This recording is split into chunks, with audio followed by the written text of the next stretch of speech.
simbahan, mangithatagod. Amen. Mangithatagod dito nga church. So, atong kung makuha sa itong mga projects, sa funding sa church, magkita rin ato nga, kusugid mo suporta ang mga kaisuunan. So, nga naman nga maghatag man ka, nga ato mang i-increase ang ato ang paghatag. Sa may reason, kaha. Di mo, parang takay, lecture ganun siya. So, pwede ko makapangutan. Ngayong maghatag man ka, ikaw, Ma'am Rona, Sister Rona, anong maghatag man ka? So, kailangan siya maghatag. Giver siya. Ang sa paway reason, yung maghatag man, Kinay nang ginahanglan? kailangan na ninahanglan. Mao nga Maghatag. Maghatag ka. Ang sa paway reason, very good. Napadalaginan man ka. So, mauna nga naatay capacity nga makahatag. Di ba? Dahil yung perspective din, no? Positive kaya ang perspective din. Sa reason na yung mahatag ka. So, na yung mga choices din, to have more money, di ba? Naaman sa malakay ka. Di ba? No, damay ka na lahil nun ang perspective mo sa pag-clean mo sa promises. To have more money or to have more funds in the church, to increase spirituality, to have more people in heaven. So, nice kayo ato ang mga answers. Wala gini katubag ana. Wala gini nag-answer for that. Pero ato ang mga answers is, padulong nagkapot dito. Sa kaling to increase spirituality and to have more people in heaven. So, let us see, it's a kind of review na sa recalling kung unsa ang reason ni Jesus in increasing giving.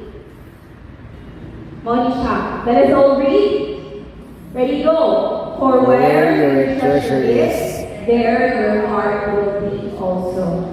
So, mo dahil gaano mag-ina-encourage ta nga maghatag kay aron nga ato ang focus dili sa mga butang sa kalibutan kung dili dito sa langit. From the book Christian Stewardship, The Lesser Life, withholding from God always brings a curse. Spiritual prosperity is closely bound up with Christian liberality. So, sumala sa Espiritu sa tagna, ang pagtulog sa paghatag sa Diyos, kanunay nagdala o tulo. Nung naatay ikahatag, pero dili na ito ihatag, so na siya'y corresponding ang curse. Kaya naman dahil, ang pagpalangko sa atong spiritualidad, nagunay connection sa Kristohanon nga, pagka-manghihatagon. Those churches, ang iglesia nga kusog-kusuporta sama sa Don Carlos, maukato ang malambot sa espiritualidad. Amen? Amen. Nagbabantayan ba nato? Naantay na istali din eh. Kaya siya. Ikandak ko siya ni Mac Lever on the year 2016. Ang yan studies is kung ang katulang mga iglesia or mga membro nga mahatag dito ng malagayawon, giver good sila, share good sila sa ilang mga blessings is ang ilang Sabbath school attendance na yun, attendance sila sa Sabbath school, dahil go serve yun sila sa Sabbath. From sunset to sunset yun ang observation nila. Dahil sa ba yun, study sila sa ilang Sabbath school quarterly, they read and reflect on the Bible daily, and they pray often during the day. So, unsa man ang mga pamaagi to increase giving? First is to consider giving as a spiritual discipline. Kaya yung paghatag this is a choice. Okay? So, ang i-consider niya siya ang pagdisiplina sa ating kaugalingon. Sunod, number 2. So, para ang mga kaigsuunan ma-encourage sa paghatag. Focus more on motivation than in destination. In Psalm 63, verse 13 to 16, I will go into your house with burnt offerings. I will pay you my vows. Come and hear, and I will declare what He has done for my soul. So motivation. Kung sa may magkaka-motivate sa tuwa, mo na to nga, maghatag ka kay it's our way of thanking God. Kaya nalipay ka, magpasalamat kung punta sa Ginoo mo maghahatag ka. So mo na itong motivation. So, ma-encourage ka sa paghatag tungod sa gibuhat po sa Ginoo sa ato. Motivation rather than the destination. Maghatag ko kaya alam mapanalangin ko sa Ginoo. Lahat siya ang perspective, di ba? Okay, next.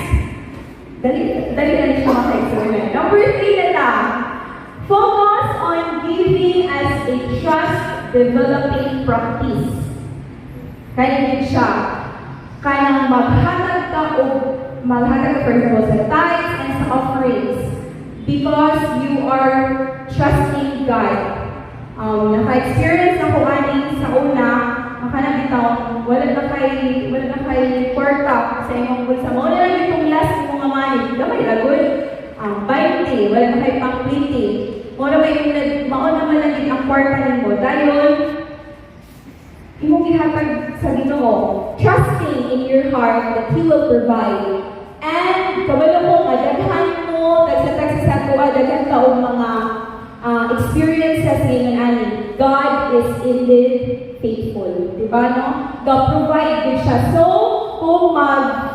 kung gusto mo maka-experience, sabi na itong mga kabatalunan, kung gusto mo maka-experience unsa ka-faithful ang Ginoo, let us give. Increase in giving so that we will be able to experience trust. Our trust in Him will be developed. Next, number 4, strong focus on promise. So, offerings. Makita na doon sa Malakay 3 chapter 8, important aside under the same system. Natay system sa tayo which is 10%. Balo naman tayo ng tanan. Dayon, regularity based on sa mga income or kung sa mga kabatanan, pero summer man rin wala magkaya ng mga balo-balo, no? Pero kasi na ako'y makuha niya kwarta, mga batanon, magsama na siya, 10% sa ato ang malawag ng money that is our tithe. So mag-focus daw ta sa promise. Isa man yung promise, dili tungod kay, ano naghatag ng tithes? Ay, sa mama nga, kailangan hindi mo maghatag ng tithes. Gusto ko ang Ginoo kong kuwan. Dili yung ana dapat ang driving force nato.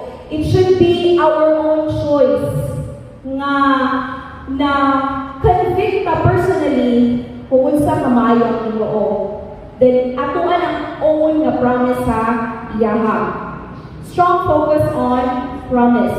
There must be a promise, a proposal.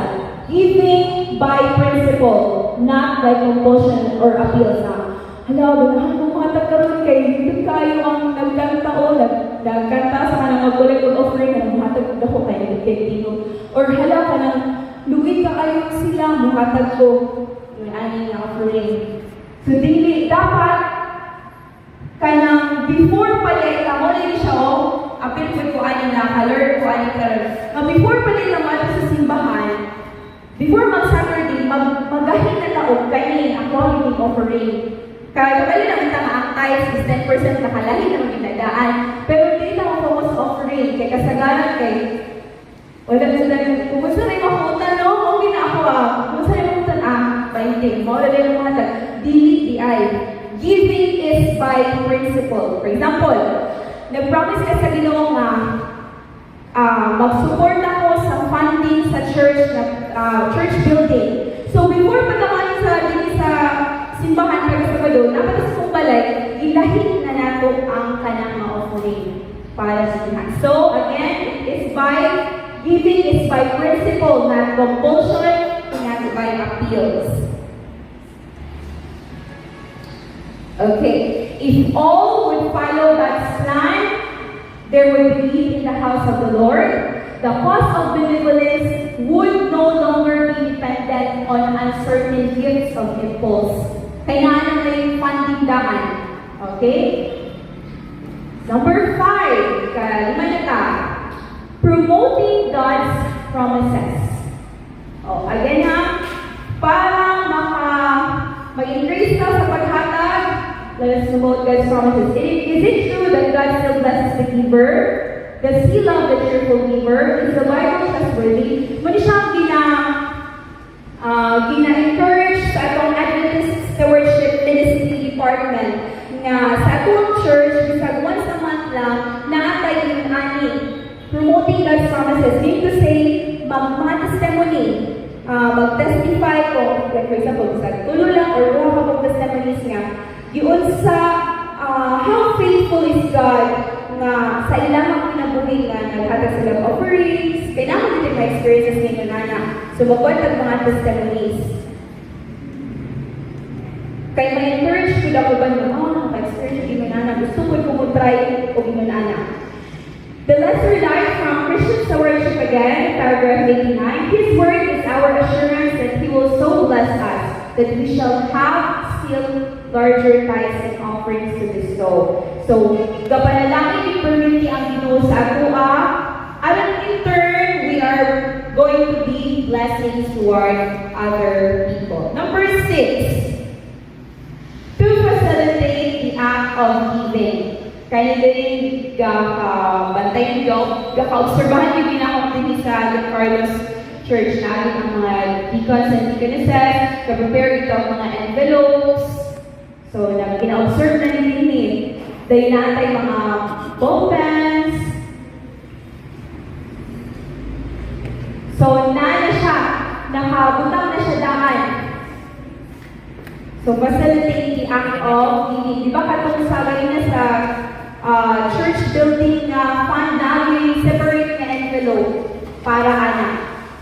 So, nanataan ng the act of giving. Facilitate the act of giving. Number 7, to increase transparency and accountability.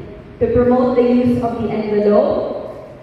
Then, the available information about destination, for example, para asa na siya mga funds, is specified yun para ma-encourage ko yung mga members na will take part.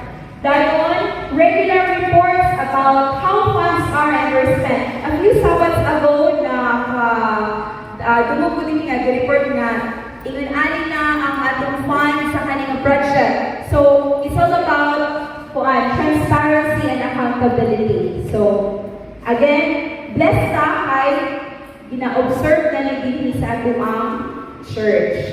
Dayon receipts faithfully returned. The last step, regular renewal of vows and ceremonies. So, kani siya na practice na balibini pero kasi na practice na wala na ko kabansay. As part of the spiritual growth package, emphasizing the promise. So, gina-encourage ni siya, paano ni siya mga program sa General Conference, Adventist Stewardship Ministry Department, na at least once a year, starting with the church official, na atay yung aning card, commitment cards, na ay yung I promise. Ang sulat niya is, imuhang mga commitment sa Ginoo. Dili lang mo-focus sa katong monetary giving. Ma-focus po siya sa imong responsibility as a steward sa imong self, yun sa imong pag-handle imong self, to improve the relationships, growing in faithfulness, forgiveness, and loving, dayon healthy habits sa atong self, na lifestyle nato. So, dayon keeping the Sabbath, then faithfully returning the tithes, and lastly is to dedicate a regular percentage of my income as a free will offering to the Lord. So, kaya siya, gina-encourage ta nga magwalaan ng commitment cards.